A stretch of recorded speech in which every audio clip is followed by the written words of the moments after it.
Assalamualaikum warahmatullahi wabarakatuh. Perkenalkan, nama saya Ivan Andriansa dengan NIM 2312401386 dari Program Studi Teknik Informatika Unisnu Jepara. Video ini saya buat untuk memenuhi tugas mata kuliah Data Mining dengan dosen pengampu Bapak Insinyur Adi Sucipto, MKOM. Di sini saya gunakan adalah data UMKM sintesis dengan total jumlah data yaitu 150.000 dan 15 atribut. Data ini mencakup indikator finansial dan operasional yang nantinya akan digunakan untuk proses klasifikasi tingkat pertumbuhan bisnis UMKM. Sekarang kita masuk ke proses pre-processing. Pertama kita buka Google Colab dan lalu di sini saya sudah menambahkan datanya untuk kita olah. Tambahkan kode. Jadi di sini kodenya sudah saya copy biar tinggal memasangnya. Pertama kita import filenya.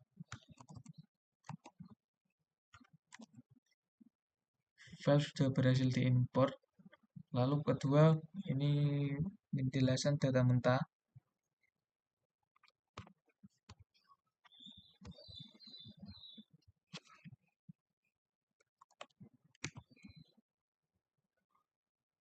Tambahkan kode.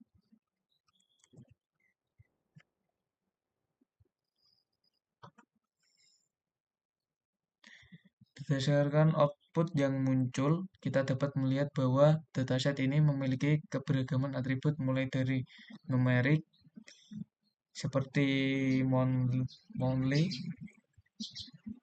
monthly revenue atau pendapatan bulanan dan net profit margin hingga data kategori seperti CD ratio. Dan yang selanjutnya kita akan bagian 3 yaitu pembersihan data, cleaning.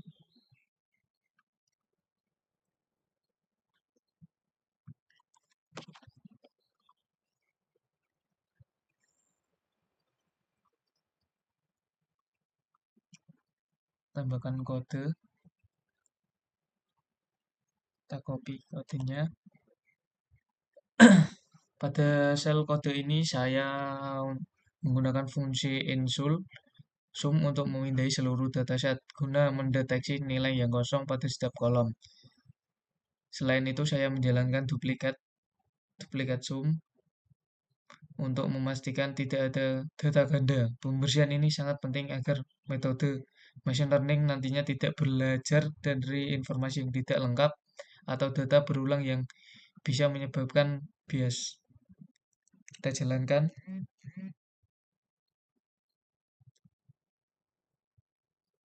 Bisa kita lihat pada output di layar, nilai yang muncul setiap kolom adalah 0, menunjukkan bahwa dataset UMKM ini tidak memiliki data kosong atau missing value.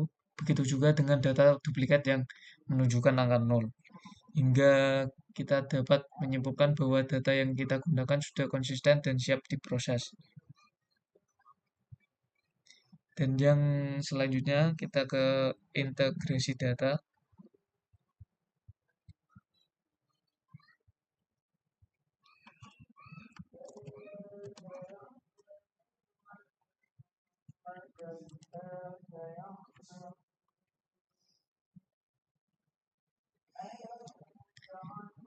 Selanjutnya mengintegrasi data karena menggunakan satu sumber file primer, hasilnya tetap stabil pada satu tabel tunggal, tidak ada penambahan kolom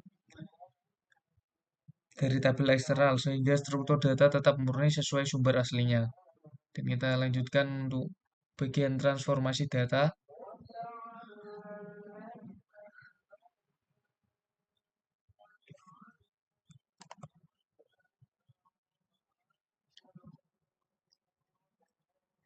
Lalu kita copy.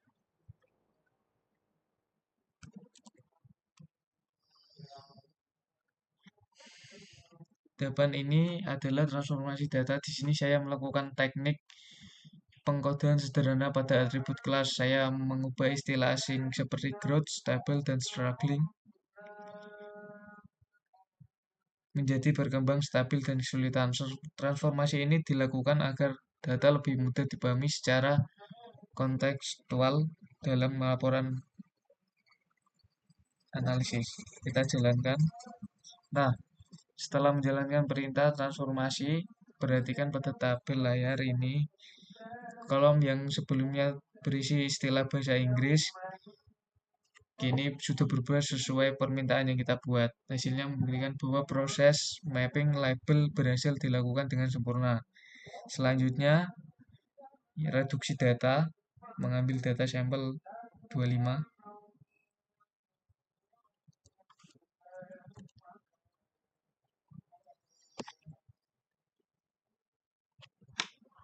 Kita tambahkan kode copy. Nah, langkah ini adalah reduksi data. Dataset UMKM ini sangat besar, mencapai 150.000 baris. Untuk mengefisiensikan waktu komputasi dan mempermudah demonstrasi visual dalam video, ini saya mereduksi data dengan mengambil sampelnya hanya 25 baris pertama menggunakan fungsi head di sini. Meskipun jumlahnya barisnya dikurangi, saya tetap mempertahankan seluruh struktur atributasinya. Kita jalankan.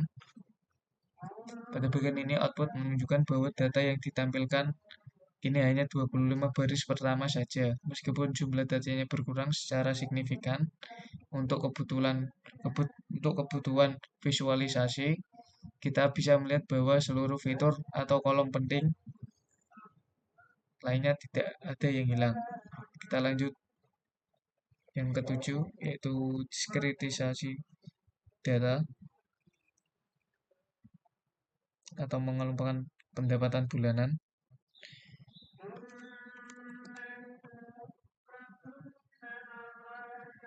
Tambahkan kode. Terakhir, yang ini terakhir yaitu diskretisasi data. Saya melakukan teknik binning pada kolom monthly revenue, nilai pendapatan yang bersifat angka kontinu. Saya kelompokkan ke dalam kategori discrete.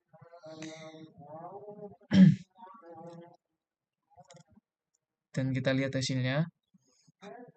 Nah, ini hasil akhir yang paling menarik. Perhatikan kolom kategori pendapatan. Data pendapatan yang tadinya berupa angka, kini berupa angka jutaan yang rumit, kini sudah terbagi rapi menjadi kategori yang jelas. Contohnya pendapatan yang berada di rentang tertentu secara otomatis masuk ke kategori kecil, tinggi, atau menengah.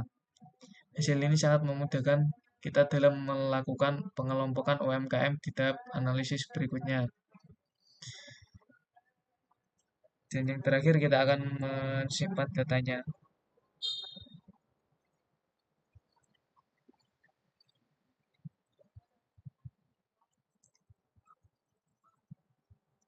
Jalankan. Data proses file ini berhasil disimpan.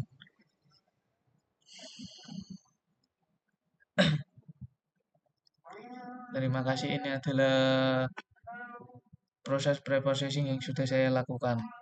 Sebagai kesimpulan atau justifikasi, proses preprocessing yang telah saya lakukan merupakan tahapan yang sangat krusial dalam siklus hidup data mining. Justifikasi dari proses ini adalah untuk memastikan bahwa data mentah yang kompleks telah bertransformasi menjadi data berkualitas tinggi yang bersih, konsisten, dan siap diolah.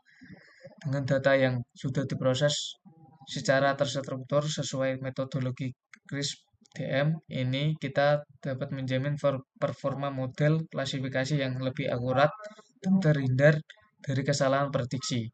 Demikian presentasi saya, Ivan Andriansyah. Terima kasih. Assalamualaikum warahmatullahi wabarakatuh.